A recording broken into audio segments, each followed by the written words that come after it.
All right, hello and welcome back to another Bible reading and discussion. We are in chapter 21, part B. Which, yes, exactly. Why they did 22 here, we don't know. It makes no sense. I guess I just got tired of 21 and thought, Yeah, let's do 22. Paul has been beaten. Yeah, Romans have intervened, rescued him.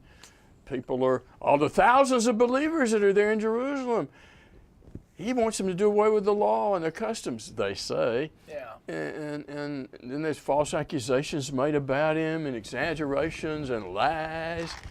He finds himself, because he keeps his head. You brought that at the end of the last episode. He keeps his head so he gets some time with the Roman guy. Let him speak. Let me just talk to these people.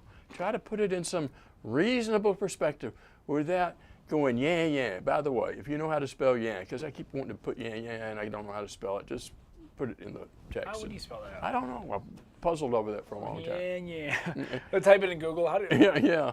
Okay, here we go. Chapter 22. Brethren and fathers, hear my defense, which I now offer to you. And when they heard that he was addressing them in the Hebrew dialect, they became even more quiet. He's a homie. Oh, he's a Jew. Yeah, how about that? And he said, I am, which obviously being a Jew means more to them than being a Christian. Yeah.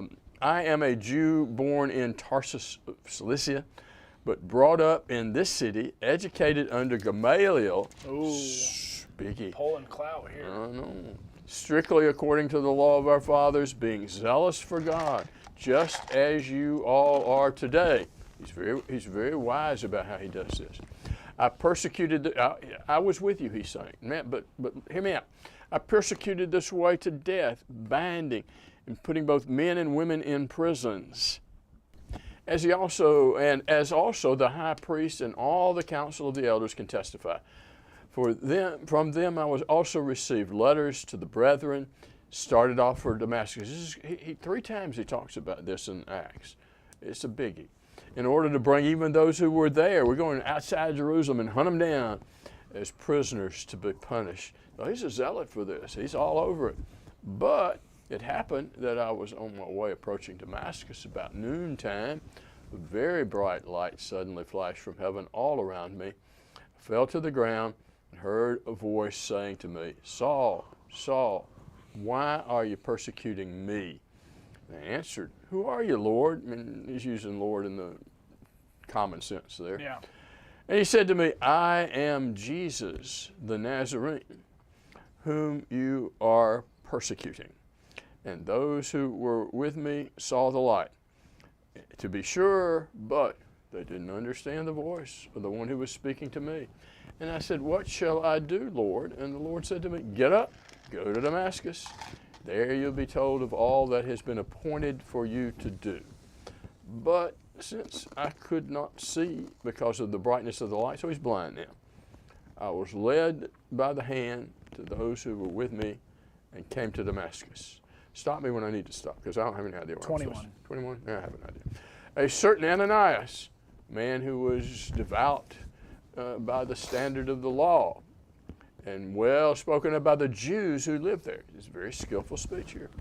Came to me and standing near said to me, Brother Saul, because they're both Jews, receive your sight. At the very time I looked up at him and he said, the God of our fathers has appointed you to know his will and to see the righteous one, to hear an utterance from his mouth. For you will be a witness for him to all men of what you have seen and heard. Now, why do you delay? Get up and be baptized and wash away your sins, calling on the name of the Lord. So, pause here a minute. Why do you delay indicates to me that Paul, he'd been dealing with Christians all over the place, knew what they did, even as a persecutor. And I think he knows that baptism is associated with them. Yeah, he's heard reports, he's arrested them, he's done all this. He kind of knows what these Christian folks are up to. Well, because baptism was a proselyte Gentile thing, and they're stealing our stuff. Yeah, I know. It's like, wait a minute, that's ours. So he says, you know what to do if you want to get right with this Jesus. You know what people do to get right with Jesus. So what's the holdup? Well, we understand he's in great stress because it finally hits him. Let's back up to Romans 7. At this time on the road to Damascus, he's a wretched man. Yeah. He's been trying to do his Pharisaic Judaism, and he keeps falling short. He, in good conscience, he thinks that's the way to go. It's all he knows, but it's not working. Well, he missed it. Well, Now, and he's explaining to them, he's pulling some names, Gamaliel and Ananias, who they probably would have known, devout Jews who also witnessing a part of this stuff. But one of the things is, you lay it in their court. What would you do if you were in my position? If this happened to you, and you saw and heard the things that I saw and heard, would you not? Can you blame me for teaching what I'm teaching, saying what I'm saying, doing what I'm doing? Let this be. Same thing with Cornelius. He goes back and he has to tell why did he baptize this uncircumcised Gentile. He said, well, let me tell you what happened. And when they hear what happened and how God has been part of that, they said, well, okay then. Must be. Must be. Must be. It happened, well, let's go back to this. We're in Churches of Christ, me and this gentleman here to my left. Jesse, a.k.a. Jesse, also known the hockey guy. Wash, when you're baptized, water's involved. So he's obviously connecting these two metaphorically. He obviously feels like calling on the name of the Lord has something to do with baptism. It's like the Ethiopian when he's having Jesus preach to him from Isaiah starting. And he says, here's water, what does hinder me from being baptized? Somewhere in that, he gets the feeling, and rightfully so, that baptism at some point enters into this. The Great Commission of Matthew 28, 18 through 20.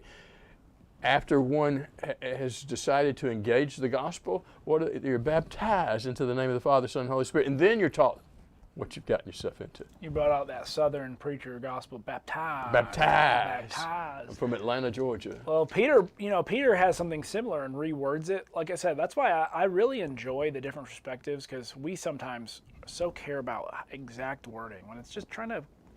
Peter will say, baptism now saves you, not the removal of dirt from flesh, but the appeal or the call to God, however you want to say it, the appeal to God for a clean conscience through the resurrection. You wouldn't appeal if you had one. Yeah, and so there's this call or this appeal, and baptism seems to be the moment, the mode by which you do that. It's not a earned salvation thing. It's a works by faith, fully trusting that when Jesus says, he who is baptized will be saved. You trust. You have to completely depend wholly that what God's promise that He's made is true. If it doesn't make any sense, so what? It's kind of like when Moses brings the people to the Red Sea and crossing it.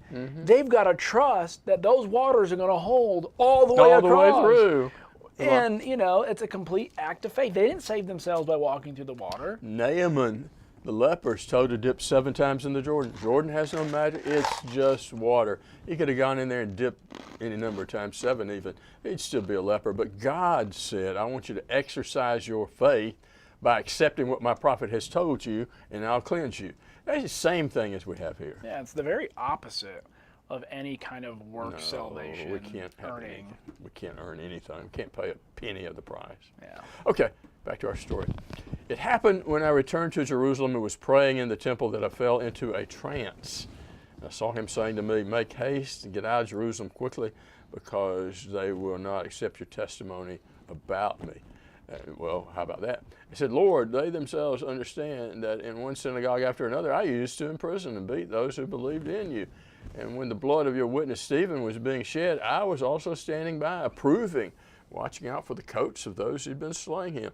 And he said to me too, for I will send you far away to the Gentiles. Up to this word, they listened to him. So yeah. It's like with Jesus preaching. Yeah. Okay, we're okay. Wait a minute. Yeah. This? When they start putting the dots together, then they raised their voice and said, away with such a fellow from the earth, for he should not be allowed to live. And that's, this idea of who are you sent from is in the life of Jesus. Where do you get your authority?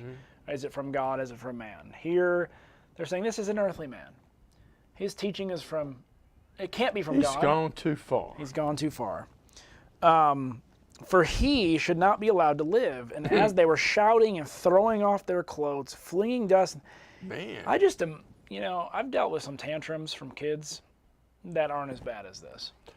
This is like a Walmart hissy fit. Oh, my Lanta. And, and unfortunately, religion does that to people at times. And if you could pull back from that and see yourself and really be objective, you think, man, am I acting stupid or what? You ever tell somebody, if I'm just going to record this, and when your senses come back to you, I'm going to let you gonna watch play the it back. recording. You just see. Oh man, what's that mean?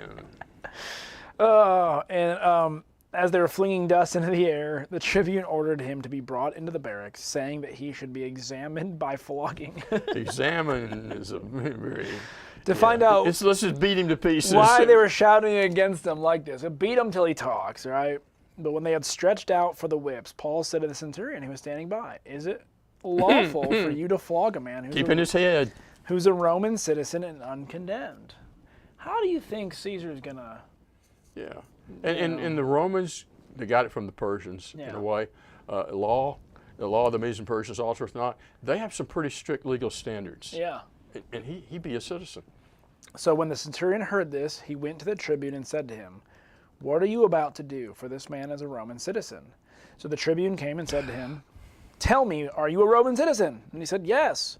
The tribune answered, "I brought this citizen for a large sum," Paul said, "but I am a citizen by birth." And he'd had something that could testify to that. Yep. And so those who were about to examine him withdrew him from him immediately. And the tribune also was afraid, for he realized that Paul was a Roman citizen and that he had bound him. But on the next day, desiring to know the real reason why he was being accused by the Jews, he unbound him, commanded the chief priests and all the council to meet, and he brought Paul down and set him before him. So now he's going to have to defend himself again. We got Rome in here. We're going to pursue that with this new. But again, we got another chapter division. We're not finished with it. Dumb chapter division. That's Paul, why you thought there were 24 chapters, because there should be. So Paul defended himself. Rome has actually come to his defense, but this is actually what's going to lead Paul eventually to Rome to appear before Caesar himself. And his desire to go to Rome will find an improbable answer of yes. Yeah. So that's not the rest of the story. We're going to keep going. We just keep going. They're going to try to kill Paul. They're going to try to eliminate him. And eventually, he's going to be put in prison, but he's going to be safe in prison under house arrest. House arrest. He's preaching to people. Praetorian guards even hearing from him. Yeah. So, all right. Well, there's chapter 22. And I think we're probably going to wait to get to 23 until next week. You'll just have to wait. Just have to wait. So read on. Wait for our comments. We love you. Yes. Hope you have a great day. God bless. Bye.